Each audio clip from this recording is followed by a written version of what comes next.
Hello everyone. आज मैं आपको क्लास 7th ज्योग्राफी का चैप्टर 1 एनवायरमेंटल पढ़ाऊँगी। तो इसमें एक स्टार्टिंग में एक स्टोरी दी गई है कि जब लॉन्ग वैकेशन हो गई तो रवि एक बच्चा है, वो अपने स्कूल लौट के आता है। तो उसने ये नोटिस किया, उसका एक बहुत बड़ा सा प्लेग्राउंड था वहाँ पे स्कूल के पास में, तो उसकी खुदाई वगैरह हो रही है। पीपल सेड है वो, तो पीपल कह रहे थे कि यहाँ पे एक बहुत बड़ी बिल्डिंग बनने वाली है और फिर वहाँ पे उसमें फ्लैट्स वगैरह बनेंगे, यहाँ पे कंस्ट्रक्शन का काम होने वाला है। तो रवि वॉज ऑलमोस्ट, तो रवि की आंखों में ऐसा लग रहा है जैसे आंसू आ रहे हैं। वैन ही उसने रियलाइज़ किया कि ये बहुत बड़ा एक प्लेग्राउंड था और यहाँ पे सॉफ्ट ग्रास थी, बहुत सारी यहाँ पे बटरफ्लाइयाँ उड़ती रहती थी, कितने सुंदर सुंदर फ्लावर्स थे, कितनी ग्रीनरी थी और यहाँ का एनवायरनमेंट देखने में कितना सुकून देता था और यहाँ पे देखने में बड़ा हरियाली लगती थी, तो बहुत अच्छा लगता था। He share his feeling with the classmates, उसने अपनी इस फीलिंग को क्लासमेट्स के साथ शेयर किया और उसने असेंबली में देखा कि उसकी जो प्रिंसिपल हैं वो भी टू सैडली ऑब्जर्व, उन्होंने भी ऑब्जर्व किया उसको दुखी, और she how our environment in changing, और उसने देखा, उन्होंने कहा कि जो हमारा एनवायरनमेंट है किस तरह से आजकल चेंज होता जा रहा है। फिर जब वो क्लास में जाता है रवि, तो उसने अपनी क्लास टीचर से पूछा, ma'am what is an environment? तो उसकी टीचर ने आंसर दिया, whatever you see in your surroundings, आप अपने चारों ओर जो कुछ भी देखते हो वो सारा का सारा क्या है? एनवायरनमेंट है। रवि थॉट अलाउड, रवि ने कहा जोर से, that means the school building, tables, chair in the classroom और even then the open field और रोड्स और garbage, my friends, all are parts of our environment. क्या मैम, ये सभी के सभी जो स्कूल बिल्डिंग है, चेयर है, टेबल है, क्लासरूम, मेरे जो फ्रेंड हैं, रोड है, कोई भी गार्बेज है, ये क्या सारा का सारा एनवायरनमेंट है? टीचर सेड, यस, ये सारा का सारा एनवायरनमेंट है, बट सब जो कुछ ऑब्जेक्ट्स जो होते हैं वो नेचर के द्वारा क्रिएट होते हैं, जैसे माउंटेन हो गया, river, trees, animals and other made, और बाकी के पीपल्स के द्वारा। फॉर एग्जांपल जैसे रोड्स हो गया, कार हो गया, क्लॉथ्स हो गया, बुक्स हो गई, आपकी चेयर एंड टेबल हो गए।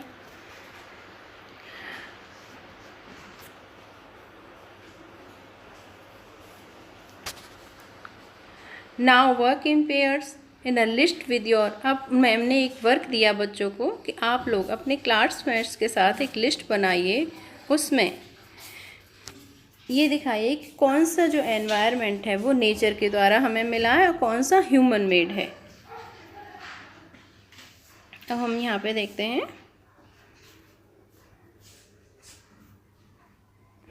Environment is our basic life support system, it provide the air we breathe. जो एनवायरनमेंट है वो एक क्या है? बेसिक लाइफ, मतलब जो हमारी लाइफ है उसको बहुत सपोर्ट करता है। ये हमें क्या क्या प्रोवाइड करता है? जैसे सांस लेने के लिए एयर, और पानी पीने के लिए वाटर, और खाने के लिए food, and the land, land किस लिए यूज होती है? जहाँ पे हम रहते हैं, चलते हैं, फिरते हैं। How do human beings modify this natural environment, अब जो ह्यूमन बींग्स हैं इस एनवायरनमेंट को, नेचुरल एनवायरनमेंट को किस तरह से मॉडिफाई कर लेते हैं। जैसे कार है, कार फ्यूम, कार फ्यूम्स क्या हो गया? फ्यूम्स हो गया, यहाँ पे कार का जो धुआं निकलता है, पॉल्यूशन होता है उससे। The car fume pollute the air, जो कार का जो फ्यूम है वो क्या करता है? एयर को पॉल्यूट करता है। Water is collected in a pot, water जो है वो कलेक्टेड हो जाता है एक पॉट में बहुत तरह से। Food is served in the vessel, and land is use to, land किस लिए यूज हो जाती है? जैसे बिल्डिंग्स बनाने के लिए, फैक्ट्रीज बनाने के लिए। ह्यूमन बींग्स मेक कार्स, जो ह्यूमन बींग्स हैं वो क्या बनाते हैं? कार बनाते हैं। मिल्स, फैक्ट्रीज एंड मैन्युफैक्चर, बहुत सारी मिल्स बनाते हैं, फैक्ट्रीज बनाते हैं, एंड उसमें क्या करते हैं? मैन्युफैक्चर करते हैं, किसी भी सामान को बनाते हैं। This is how human being modify natural, तो ये सब क्या था? ह्यूमन बीइंग्स जो है वो नेचुरल एनवायरनमेंट को किस तरह से मॉडिफाई कर लेती हैं। अब हम यहाँ पे आते हैं। रवि और उसके फ्रेंड्स मिलकर क्या बना रहे हैं, एक project about the making list. उन्होंने एक लिस्ट तैयार की। Why is our environment change, हमारा जो एनवायरनमेंट है वो किस तरह से चेंज होता है। और it is we all because our needs, हमारी सारी जो हैं नीड्स को भी कौन पूरा करता है, हमारा एनवायरनमेंट। दे आर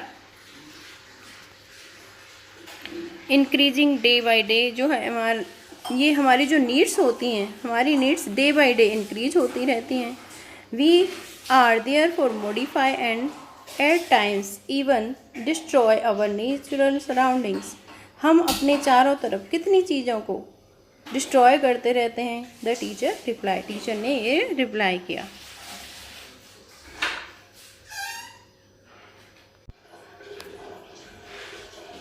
अब हम यहाँ पे एनवायरनमेंट को इन कंपोनेंट्स के साथ समझने की कोशिश करेंगे। जैसे यहाँ पे एनवायरनमेंट, कंपोनेंट्स ऑफ एनवायरनमेंट। अब यहाँ पे ये क्या हो गया, ये नेचुरल हो गया और इस तरफ कौन से हो गए, ह्यूमन मेड हो गए। तो पहले हम नेचुरल को देखते हैं। नेचुरल में कौन हो जाएगा, वाटर। वाटर जो है वो किस में आ जाता है, हाइड्रोस्फीयर में आता है। जितनी भी पानी से बनी जो भी कुछ है वो किस में आ जाते हैं, हाइड्रोस्फीयर में।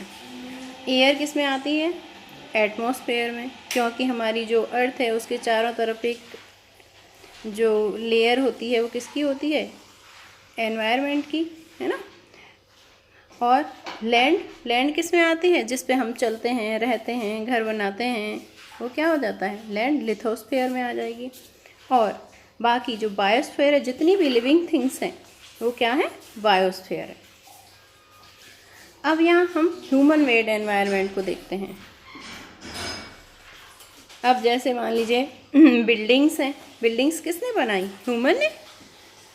तो पहले लैंड थी, लैंड हमें किसके द्वारा प्राप्त हुई, नेचर के द्वारा। फिर उस पर हमने कंस्ट्रक्शन का काम किया, फिर बिल्डिंग्स बने, पार्क्स वगैरह बनाए। किसके बनाए हुए पार्क्स, ये नेचर के तो है नहीं, ये किसके द्वारा बने हुए हैं, ये ह्यूमन मेड हैं। कुछ उसमें मॉडिफाई किया गया नेचर के द्वारा, तो प्लांट उगे। और यहाँ पे जैसे ब्रिज बनाया गया, यहाँ पे रोड्स बनाए गए, और इधर देखिए मॉन्यूमेंट्स बनाए गए, जैसे मंदिर, मस्जिद, ईदगाह, इस तरह के। और बहुत सारी इंडस्ट्रीज़ बनाई गई। ये क्या है, सब के सब ह्यूमन मेड है। अब हम यहाँ पे देखते हैं ह्यूमन भी एक खुद में ही क्या है, एक ह्यूमन भी खुद में ही एक, ये क्या है, इंडिविजुअल है। कुछ ह्यूमन काम करता है, उसकी फैमिली हो गई। ये क्या है, कम्युनिटी, बहुत सारी, जब भीड़, सब लोग ग्रुप में इकट्ठे हो गए। अब यहाँ पे इधर देखिए, ये क्या है, रिलीजन, कोई भी धर्म को मान रहे हैं। यहाँ पे कौन सा, ये मस्जिद, कहीं मंदिर है, चर्च है, इस तरह से पिक्चर्स दी हुई हैं। ये एजुकेशनल है। ये क्या है, इकोनॉमिक है, मतलब कोई भी चीज़ का कोई प्रोडक्शन हो रहा है, उसको सेल हो रहा है, और उसको हम गुड्स, सामान जो बनता है गुड्स, उसको हम खरीदते हैं, बेचते हैं। यहाँ पे पॉलिटिकल सिचुएशन है, जैसे हमारी राजनीति के द्वारा कोई हम पे एक एडमिनिस्ट्रेशन करता है, उससे क्या होता है, पूरा जो शासन है वो अच्छे से चलता है। तो ये व्हाट इज़ द, ये सारे के सारे भी मैंने क्या पढ़ा है, कंपोनेंट्स ऑफ एनवायरनमेंट। अब हम आगे बायोटिक एंड अबायोटिक के बारे में पढ़ेंगे।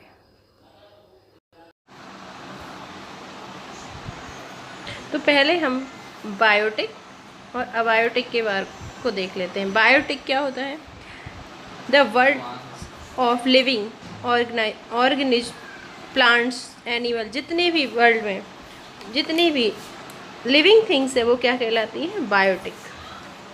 जैसे प्लांट्स हो गए, एनिमल्स हो गए, और जितनी भी नॉन लिविंग थिंग्स हैं जो हमें नेचर के द्वारा मिली हैं वो क्या कहलाती हैं, अबायोटिक। जैसे हमारी क्या हो गई, लैंड क्या है, नॉन लिविंग थिंग्स, तो ये क्या हो गया, अबायोटिक। अब हमने ऊपर जो कन्वर्सेशन किया था उसमें आपने ये सब तो जान ही लिया कि जो प्लेस है, पीपल, थिंग्स एंड द जो nature and the surround any living organism called the environment. जितनी भी हमें जो नेचर के द्वारा जो चीज़ें मिली हुई हैं, या भी जो भी हमारे सराउंडिंग में है, जैसे प्लेस है, पीपल है, लिविंग थिंग्स हैं या नॉन लिविंग थिंग्स हैं, वो सब की सब क्या है, एनवायरनमेंट है। It is the combination of natural, ये जो है जो एनवायरनमेंट है ये एक कॉम्बिनेशन है कौन से फेनोमेना का, natural and human made phenomena का कॉम्बिनेशन है। While the natural environment refers to both biotic, ये जो नेचुरल एनवायरनमेंट होता है किससे रेफर होता है, बायोटिक एंड अबायोटिक कंडीशन से। जो अर्थ पे जो अबायोटिक और अबायोटिक कंडीशंस होती हैं उससे जो हमारा एनवायरनमेंट है वो बनता है। नेक्स्ट पेज की तरफ चलते हैं।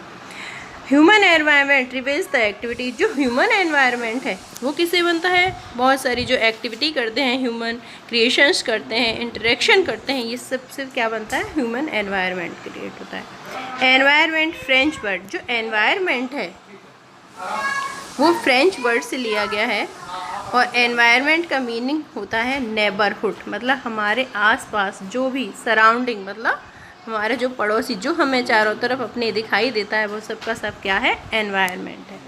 अब हम यहाँ पे नेचुरल एनवायरनमेंट के बारे में पढ़ेंगे। Land, water, air, plants and animals comprise the natural environment. जो लैंड है, जो वाटर है, एयर है और जो प्लांट्स हैं और जो एनिमल्स हैं, ये सब की सब क्या बनाते हैं, नेचुरल एनवायरनमेंट। हमें किसके द्वारा मिले हुए हैं, ये नेचर के द्वारा, ये किसी ह्यूमन ने तो नहीं बनाए ना, नहीं। You are familiar with the meaning of lithosphere. अब आपने lithosphere, hydrosphere, atmosphere and biosphere का नाम तो सुना ही होगा प्रीवियस क्लासेस में। Let us learn some more fact about these domains. अब हम इन सब के बारे में यहाँ पे जानेंगे एक एक करके। जो लिथोस्फेयर होता है इज़ द सॉलिड क्रस्ट और the hard top layer of the अर्थ। ये जो होती है सॉलिड क्रस्ट होती है और हार्ड टॉप लेयर होती है अर्थ की, जिस पे हम चलते हैं, कोई भी एक्टिविटीज़ करते हैं, वो सब क्या है, एक लिथोस्फेयर के अंदर आते हैं। In the made of the rocks, ये रॉक्स और मिनरल से बनी होती है। Covered by the thin layer of soil, ये पतली सी सॉइल की लेयर होती है। It is the irregular surface with the various land form such as, ये इरेगुलर सरफेस होता है, ज़रूरी नहीं है कि ये सब हमेशा एक ही जैसी रहे, ये चेंज होती रहती, जैसे माउंटेन्स हो गए, प्लेटू हो गए, प्लेन्स हो गए, वैलीज हो गई, लैंडफॉर्म हो गई। जो landforms are found over the continents and also the ocean floors. अब जो लिथोस्फेयर होता है is the domains that provide us forest. जो लिथोस्फेयर है हमें क्या क्या प्रोवाइड कराता है, फॉरेस्ट प्रोवाइड कराता है, ग्रास लैंड प्रोवाइड कराता है। जैसे ग्रास लैंड किस लिए, जो हमारे ग्रेजिंग एनिमल्स हैं ना, जो चरते हैं वहाँ पे घास वगैरह खाते हैं, उनके लिए जो ग्रास लैंड प्रोवाइड कराता है। लैंड जो है एग्रीकल्चर के लिए, मतलब खेती के लिए ज़मीन प्रोवाइड कराता है। एंड ह्यूमन सेटलमेंट, और जो लोग हैं ह्यूमन हैं उनको रहने के लिए, जैसे घर बनाने हैं, बिल्डिंग्स बनाने हैं, हम कहाँ बनाते हैं, सब के सब लिथोस्फेयर पे बनाते हैं। It is also a source of mineral wealth. जो लिथोस्फेयर होता है वो एक सोर्स होता है किसका, मिनरल वेल्थ का।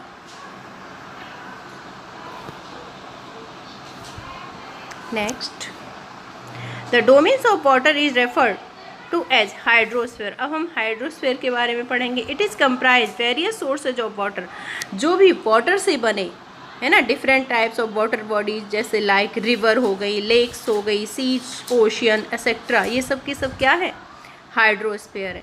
It is essential for all living organised. इसमें बहुत सारे जो लिविंग ऑर्गेनाइज्ड हैं सबके लिए वाटर है, वाटर के बिना तो कोई जीवित रह ही नहीं सकता है, सबके लिए वाटर बहुत ज़्यादा ज़रूरी है। तो जो हाइड्रोस्फेयर वो किससे बनता है, वाटर से। The atmosphere, atmosphere is the thin layer of the air that surround the earth. जो एटमॉस्फेयर है वो क्या है, एक थिन लेयर है किसकी, एयर की, जो कि हमारी जो अर्थ है, जैसे ये हमारी अर्थ है, इसके सराउंड एक जो लेयर बनी रहती है पतली सी, वो क्या है, हमारा atmosphere. The gravitational force of the earth hold the atmosphere around it. तो जो हमारा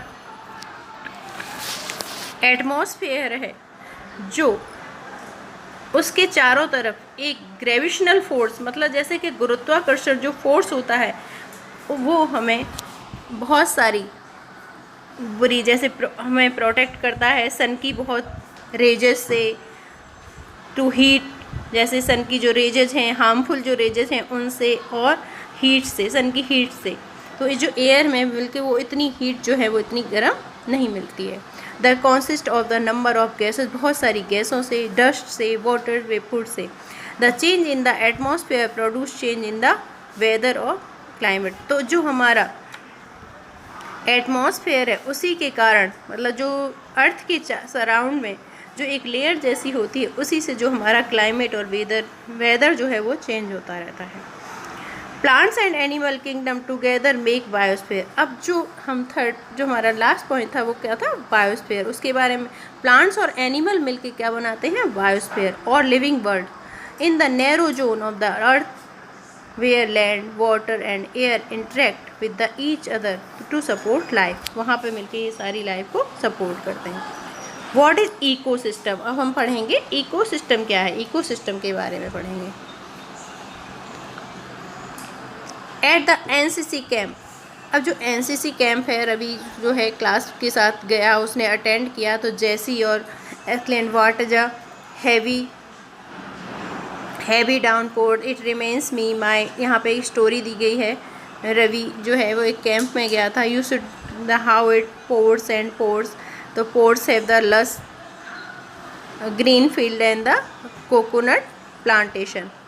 तो हीरा है, हीरा जैसलमेर, हीरा फ्रॉम जैसलमेर से हीरा है। वी गेट नो रेंस, वहाँ पे बारिश नहीं कह रही है, वहाँ हम बारिश नहीं होती है। वी इज ओनली किकर एंड द सैंड। तो as for the even can see but you also find camels. लेकिन वो कह रही है वहाँ पे जो कैमल्स वगैरह पाए जाते हैं।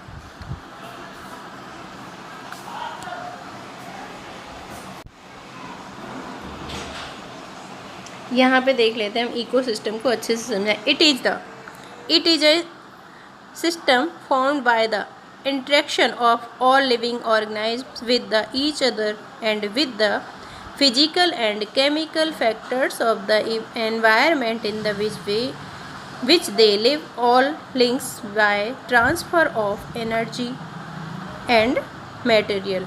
तो जब एक दूसरे के साथ जो भी लिविंग थिंग्स हैं वो इंटरेक्ट करती हैं, उसको हम क्या बोलते हैं, इकोसिस्टम बोलते हैं।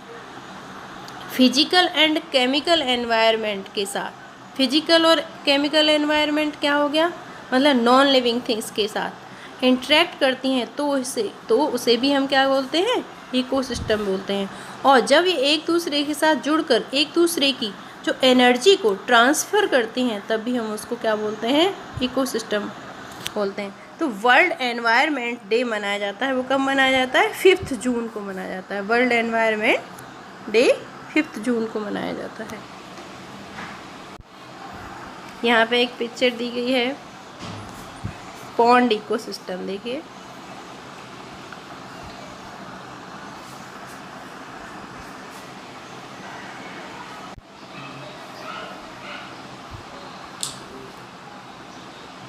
तो यहाँ पे फिर से इकोसिस्टम के बारे में ही पूरा पढ़ाया गया है। All plants, animals and human beings depend on their immediate surroundings. They are also interdependent on each other. ये सब के सब जो प्लांट्स होते हैं, एनिमल होते हैं या ह्यूमन बींग्स होते हैं, वो सभी के सभी एक दूसरे पे इंटरडिपेंडेंट होते हैं। This relation between the living organism as well the relation between the organism, और इसी रिलेशन को, ऑर्गेनाइज्म के रिलेशन को और देयर सराउंडिंग्स फ्रॉम द, उसी को हम क्या बोलते हैं, इकोसिस्टम बोलते हैं।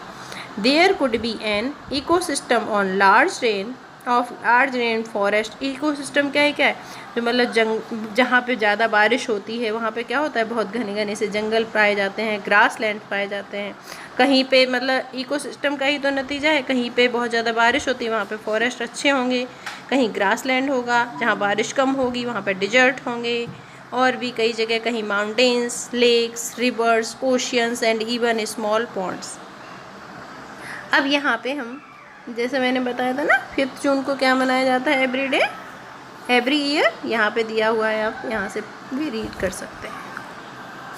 अब नेक्स्ट हम यहाँ पे जानने से पहले हम इसको पढ़ेंगे, बार्टर सिस्टम। बार्टर सिस्टम क्या होता है, it is the trade of which goods are exchange without the use of money. जो भी चीज़ें बिना मनी के, पहले ज़माने में पैसे तो होता नहीं था, कोई मनी तो होता नहीं था, तो लोग जो चीज़ों को एक चीज़ से दूसरी चीज़ को एक्सचेंज कर लेते हैं, उसको क्या बोलते हैं, बार्टर सिस्टम। जैसे अगर किसी को पेन की नीड है, उसके पास पेंसिल है या कॉपी है, या उससे एक्सचेंज कर लिया, या फिर किसी को कोई गेहूँ चाहिए, वीट चाहिए, तो उसको और किसी अदर चीज़ से उसने उससे एक्सचेंज कर लिया, तो ये सब क्या कहलाएगा, बार्टर सिस्टम। अब ह्यूमन एनवायरनमेंट के बारे में जानते हैं। Human beings interact with the environment and the modify it according to their needs. जो ह्यूमन बींग्स है वो क्या करते हैं, एनवायरनमेंट को के साथ इंटरेक्ट होते रहते हैं और उसको मॉडिफाई करते रहते हैं अपनी नीड्स के according. Early humans adapted themselves to the natural surrounding. जो अर्ली ह्यूमन थे उन्होंने उस समय पे अपने आप को अडेप्ट किया था, लेकिन आज के समय में ऐसा नहीं है, क्योंकि आज तो बहुत सारी जो फैसिलिटीज़ हैं वो बढ़ गई हैं। ह्यूमन जो है उसने बहुत ज़्यादा तरक्की कर ली है। तो with the needs the laid off the simple life and the fulfil their requirement from the nature around them. तो जो ह्यूमन थे वो सब ज़्यादा से ज़्यादा अपनी रिक्वायरमेंट्स को कहाँ से फुलफिल किया करते थे, नेचर के through. With times need grew and become more varied, human learns new ways of the use change environment. ह्यूमन ने बहुत कुछ चीज़ें सीखी एनवायरनमेंट से। दे लर्न टू, उन्होंने क्रॉप्स को उगाना सीखा, एनिमल्स को पालना सीखा, और वहाँ पे उन्होंने कहीं पे सेटल होने के लिए जैसे घर वगैरह बनाना शुरू किए। फिर क्या हुआ, इसके बाद में यहाँ व्हील का इन्वेंशन हुआ, और फिर बहुत सारे फ्रूट्स को प्रोड्यूस करने लगे, बार्टर सिस्टम आया और द ट्रेड स्टार्ट हो गया। फिर कॉमर्स डेवलप हो गया, मतलब लोग जो हैं अब पहले तो वो अपने लिए चीज़ें क्रॉप्स जो है उगाते थे, फिर क्या हुआ, बहुत ज़्यादा उगाने लगे, फिर उसको सेल भी करने लगे। इंडस्ट्रियल रिवॉल्यूशन आया और बहुत बड़ा चेंज इससे आता गया, और स्केल जो बहुत मतलब इंडस्ट्रियल रिवॉल्यूशन आने के बाद जो प्रोडक्शन है वो बहुत ज़्यादा बढ़ गया। ट्रांसपोर्टेशन आ गया, और ट्रांसपोर्टेशन जब से आया, जैसे गाड़ियाँ वगैरह चलने लगी, ट्रक, तो इससे जल्दी से एक जगह से जो सामान है, जो प्रोडक्शन है, वो दूसरी जगह जाता था, ये बहुत ज़्यादा फास्ट हो गया। इंफॉर्मेशन टेक्नोलॉजी आई, इंफॉर्मेशन रिवॉल्यूशन आया, मेड कम्युनिकेशन, जैसे हम आज आपको पढ़ा पा रहे हैं किसका, ये कम्युनिकेशन अब ईजी हो गया, बहुत ज़्यादा ईजी। तो कम्युनिकेशन ने सब कुछ बहुत ईजी कर दिया और पूरे वर्ल्ड को बहुत ग्रोथ की तरफ बढ़ा दिया। Have you ever thought why you love eating a juicy watermelon इस summer on hot roasted peanuts and the winter. तो कह रहा है क्या आप लोग जो है ज़्यादातर जो जूसी फ्रूट्स हैं, जैसे वाटरमेलन हो गया, इस तरह के फ्रूट्स को समर में खाना पसंद करते हो, एंड जो पीनट्स वगैरह होते हैं या भी कोई भी चीज़ गर्म चीज़ें होती हैं उनको आप कहाँ खाना पसंद करते हो, विंटर्स में। तो एक perfect balance is necessary between the natural and human environment. इसी तरह से हमें एक परफेक्ट बैलेंस बनाना चाहिए ह्यूमन और नेचुरल एनवायरनमेंट के बीच में। Human must learn to live and use their environment in a harmonious way. तो ह्यूमन को भी ये सोचना चाहिए और सोच समझ कर उसको एनवायरनमेंट को कोई नुकसान ना पहुँचे, इस तरह से हमें काम करना चाहिए। नूरी गर्ल फ्रॉम मिजोरम, नूरी एक लड़की है, कहाँ से, मिजोरम से। From Ravi's class often talk about the lush green surrounding of her place. Seeing Ravi upset, उसने देखा कि रवि जो है बहुत ज़्यादा अपसेट है, हैविंग लॉस्ट हिज प्लेग्राउंड्स को लॉस्ट हो जाने की वजह से नूरी इनवाइटेड हिम, उसे अपने पास बुलाती है और उसको अपने घर ले जाती है ड्यूरिंग द कमिंग वैकेशंस। और रवि जो टीचर है वो उससे पूछती है student to draw the landscape, आपने लैंडस्केप बनाया, houses activities of the people and the place they visit during the holidays. इन हॉलीडेज में उन्होंने, उनकी मदर ने बहुत सारा काम दे दिया। तो बच्चों आपने इस चैप्टर में क्या सीखा, मतलब हमें अपने एनवायरनमेंट को, जो ह्यूमन की नीड्स हैं वो बहुत ज़्यादा बढ़ गई हैं, तो इसकी वजह से जब हमारी जो पॉपुलेशन भी बढ़ती जा रही है, तो हमारी जब पॉपुलेशन बढ़ेगी तो उससे हमारी नीड्स भी बढ़ेंगी, हमें ज़्यादा चीज़ों की डिमांड होगी। लेकिन हमें ये सब ध्यान रखना चाहिए कि हमें एनवायरनमेंट को किसी भी तरह का नुकसान न पहुंचाएं। अगर हमारा एनवायरनमेंट सेफ़ रहेगा तो क्या होगा, हम भी सेफ़ रहेंगे। अगर आपको ये लेक्चर यहीं पे फिनिश होता है। अगर आपको पसंद आया तो please like and subscribe and share. Thank you.